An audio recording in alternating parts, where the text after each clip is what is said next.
America చెప్పేది ఏది నమ్మడానికి వీల్లేదు. ఇంతకుముందు మొన్న ఈ మధ్యన మనందరం మన కళ్ళెదురుగుండా కనబడినటువంటిది రష్యా ఉక్రెయిన్ యుద్ధం సందర్భంలో వీళ్ళు చెప్పిన అతిపెద్దదైనటువంటి అబద్ధం, బైడెన్ ప్రభుత్వం చెప్పిన అతిపెద్ద అబద్ధం, అమెరికన్ ప్రభుత్వం చెప్పిన, అమెరికన్ సీక్రెట్ సర్వీస్ చెప్పిన అతిపెద్ద అబద్ధం ఏంటంటే నార్డ్ స్ట్రీమ్ పైప్ లైన్ని రష్యానే ధ్వంసం చేసింది అన్నట్టు. నార్డ్ స్ట్రీమ్ పైప్ లైన్ అనేటటువంటిది చైనా నుండి రష్యా నుండి జర్మనీకి గ్యాసు ఆయిల్ సరఫరా చేస్తుంది. అది వాస్తవంగా రష్యాకి గుండెకాయ లాంటిది, యూరప్ సమాజానికి కూడా గుండెకాయ లాంటిది. జర్మనీకి వచ్చినటువంటి ఆ పెట్రోల్, డీజిల్, గ్యాసు అక్కడ నుండి ఇతర యూరప్ దేశాలకు వెళ్తూ ఉంటాయి. దాన్ని ఆపేయమని చెప్పేసి అమెరికా పదే పదే చెప్పింది. అప్పుడు ఆర్థికంగా దెబ్బతింటుందని ఉక్రెయిన్ కోరిక మేరకు అమెరికా పదే పదే చెప్తే కూడా యూరప్ సమాజం పట్టించుకోవాలి. ఎందుకు? అంతకంటే తక్కువ కాయలు ఎక్కడ దొరకట్లేదు, అంతకంటే తక్కువ గ్యాస్ ఎక్కడ దొరకట్లేదు. యుద్ధాన్ని అడ్డు పెట్టుకుని చేస్తే వాళ్ళ దేశంలో ప్రజలు అక్కడున్న ప్రభుత్వాల మీదనే యుద్ధం చేస్తారు. కాబట్టి సచ్చినట్టు ఆ డబ్బులన్నీ కూడా మళ్ళీ వాళ్ళ నెత్తిని పడతాయి. కాబట్టి వాడెవడూ కూడా సిద్ధంగా లేడు. అయితే ఇక్కడే అసలు కథ నడిచినటువంటి పరిస్థితి. దాన్ని కూల్చి అవతల పడేశారు, పేల్చి పడేశారు. అది రష్యానే పేల్చేసిందని ప్రజలందరినీ నమ్మించారు. తర్వాత బయటపడినటువంటి అంశం ఏంటి?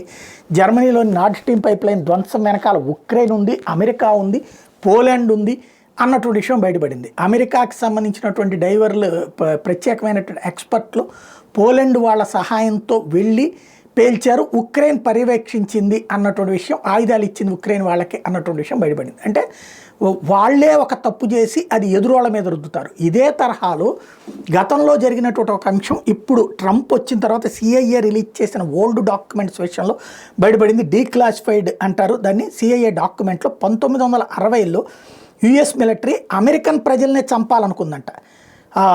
ఎందుకయ్యా అంటే ఆ టైంలో క్యూబాతో యుద్ధం జరుగుతోంది. క్యూబాతో యుద్ధంలో అమెరికన్ సైన్యం ఓడిపోతూ వస్తుంది. అయితే క్యూబా చట్టబద్ధంగా యుద్ధ వ్యూహంతో చేస్తుంటే అమెరికా విఫలమవుతూ వస్తుంది.